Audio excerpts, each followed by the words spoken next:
There's a fire. Okay. Oh my God, there's a fire. A disturbing case sending shockwaves through our state and beyond. My stepson is in here. Waterbury stepmother, Kimberly Sullivan, accused of the unthinkable. Holding her stepson captive for decades in this house on Blake Street. This is one of the worst treatments of humanity that I've witnessed in 32 plus years of law enforcement work. And to think that it was allegedly committed by a guardian, a stepmother, someone that was responsible for the care of a minor is really hard to get your head around. Waterbury Police Chief Fernando Spagnolo in his first sit-down interview, sharing details about that chaotic scene. Stepson's still inside. Yeah, he's right here. Okay. And fire rescue on the night of February 17th. The evolution of this case began with statements from the victim to the first responding officers. One victim right here. I give a lot of credit to those first responding officers for not discounting the statements that the victim was making at that time. A 32-year-old man weighing only 68 pounds, allegedly risking his life for freedom.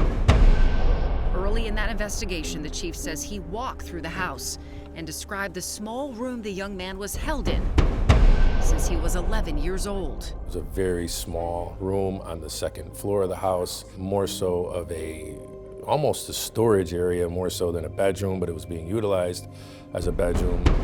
The stunning vision and image that sticks out for me the most is the exterior locks on the door to that particular room. You could witness the evolution of the locks. There was remnants of locks that had been replaced, maybe through the years, maybe through time for sure, up into the current lock that was on there, which was a sliding deadbolt.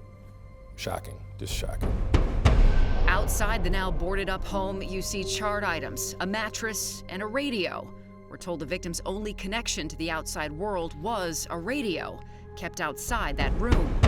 The chief shared how investigators built a rapport with the victim and described how he was during the police interview. Very pure, very innocent, very truthful was his demeanor, is his demeanor actually. Can you tell us how he's doing right now?